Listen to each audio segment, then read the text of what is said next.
Coming up on Mountain News this morning, Minnie and Johnson County are mourning the loss of one of their own who died this past weekend. And police in southern Kentucky town want to know who may have laced some Halloween candy with marijuana. Plus, road work started on an addition at nearly 7 miles on the Interstate 75 widening project through Laurel County. Dedicated to eastern and southern Kentucky, this is WYMT Mountain News This Morning. Good morning. The time is 6 a.m. Let's check in with Brandon Robinson for a look at your forecast this morning.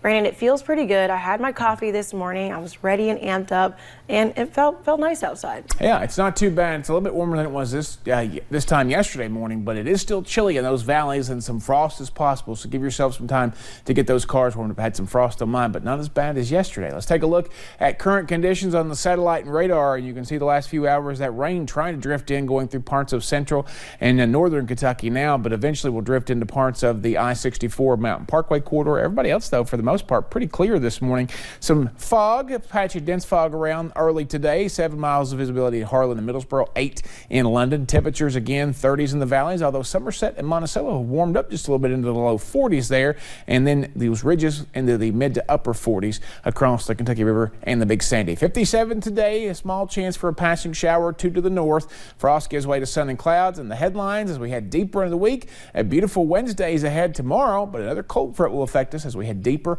into the week. We'll talk more about that coming up here in just a little bit. Lacey. Thanks, Brandon. Minnie and Johnson County are mourning the loss of one of their own. 80-year-old Roger Tucker Daniel died Saturday after health complications. Daniel held many community roles, such as former judge executive of Johnson County and the former president of a gas company. WYMT's Marianne Fletcher talked with his friends about why Tucker was loved by so many. Being the judge executive is not an easy job. Very dedicated to his job. Johnson County was his first priority. But one man did it in Johnson County for 20 years. He always said, government wasn't rocket science. It just took a little bit of common sense. Through the good days. He was fun to be around. He had a great sense of humor. And the bad. During the flood, it was very difficult. It was really hard. As bad as it was, you think, well, it could have been worse. You're shook up. I am. Roger Tucker Daniel spent every day until his last with a heart of gold. He loved his family.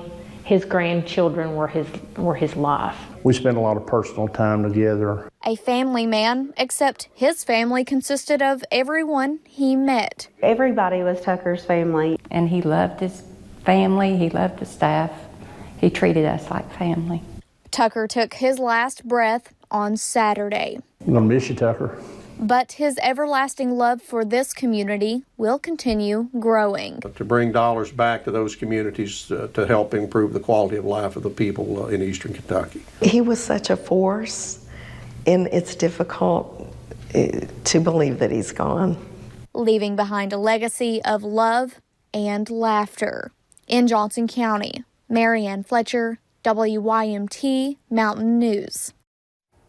Tucker Daniel's visitation is after 5 p.m. this evening and from 9 to 2 p.m. tomorrow at the Phelps & Son Funeral Home Chapel. The funeral service is tomorrow at 2. In West Virginia, one Mingo County man is in critical condition after being hit by a train Monday afternoon. Williamson Police Chief Grady Dotson says 52-year-old Jason J. Savage was hit by a Norfolk and Southern train around 3:30 p.m. Officers say he was alert when they found him on the scene and was taken to Pikeville Medical Center. Chief Dotson says Savage was later flown to the University of Kentucky Hospital in critical condition. And we now know the name of a man found dead in Jackson County on Sunday. State police identified him as 54-year-old Joseph Isaacs. He was reported missing November 2nd. Investigators found him dead at the bottom of a cliff off Rocklick Road. An autopsy is being performed to learn the exact cause of death. Officials from the Knox County Sheriff's Department say someone robbed the Cannon A&B Quick Stop this past weekend. The suspect shown here got away. WYMT's Katie Cook talked with an official with the Sheriff's Department yesterday. They say they are still searching for the robber.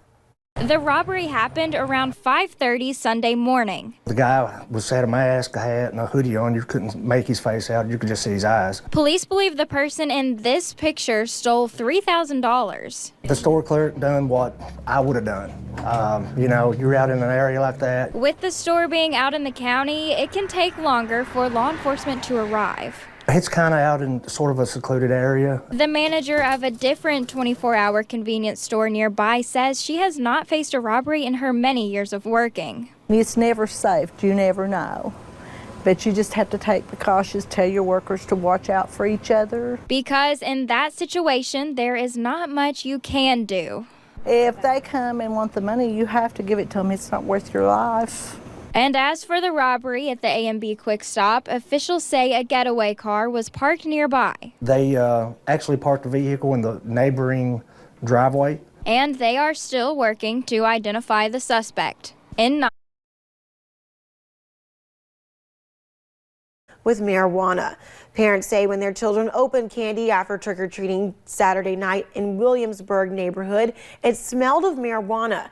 Those parents immediately flushed the candy down the toilet and called police. They say it is under investigation where the child got the candy and who may be to blame.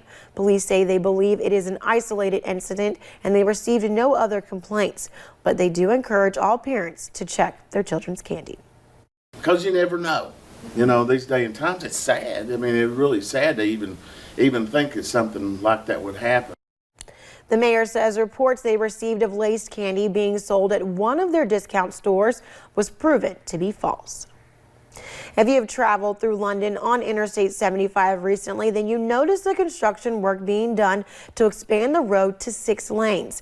The Kentucky Transportation Cabinet announced they will be working on an additional nearly 7 miles of widening the Interstate 75, and that started yesterday. As WYMT's Hannah Reynolds reports, officials are looking forward to the end result. Nearly $70 million so far, and that funding is expanding one of the state's main transportation arteries. Once it's completed, the project will create a stretch of continuous 6-lane interstate from Cincinnati to London. Crew members say they love seeing the expansion continuing to come further south. I know that traffic can be a nightmare right now, but the end result will be something everybody's appreciative of. Something they're already reaping the benefits of, with promised work for nearly 3 years. Have something that we know is going to be there tomorrow, that it helps us to put food on the table for all of our guys. It's just good work. It will also make traveling safer for people passing through and be more attractive for business, both in the long haul. That means that's going to be more availability of tourists to come visit our area. And right now, in places not as heavily trafficked. Short term, we may see an increase in tourism on our local exits of 41 and 38. We have beautiful US 25 to travel. The Interstate 75 expansions through Laurel County are expected to be finished in June of 2022. In Laurel County, Hannah Reynolds, WYMT Mountain News. There are road closings on both the south and northbound lanes in the construction area through Friday. Open enrollment for the 2019 Low-Income Home Energy Assistance Program, or LIHEAP, began yesterday. This program helps families in need of heating assistance across Kentucky. LKLP officials say they are prepared to help the anticipated 4,000 or more applicants in their region this winter.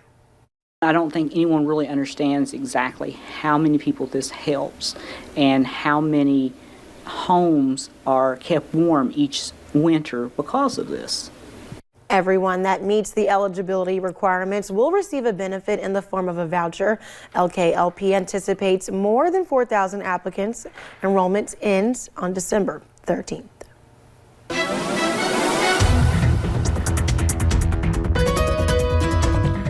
Quiet forecast so far on this election day. Polls have been open for about 10 minutes, so you can get out there and go vote now. All up through 6 o'clock tonight outside the WYMT studios this morning. All quiet once again, maybe some patchy fog around. I went through some of it near Carr Creek Lake on my way in this morning. Anywhere near a body of water, probably seeing some of that patchy dense fog. Temperatures in the mid to upper 30s in those valleys, mid to upper 40s on those ridge tops this morning. So jackets will be needed. To your Mojicast for today. Sun and clouds, some rain chances to our north tomorrow. Beautiful day. Get out there and enjoy enjoy it, because after that, we see another cold front and those rain chances will start to increase. Lacey. Thanks, Brandon. Thanks for joining Mountain News this morning. More news is on the way. Nobody saw ghosts at MetLife Stadium on Monday night, but everyone did see an unexpected Halloween-themed intruder on the field. And when one Tennessee man bought a belt from American Eagle, he had no idea it would save his life. We'll have more on that straight ahead.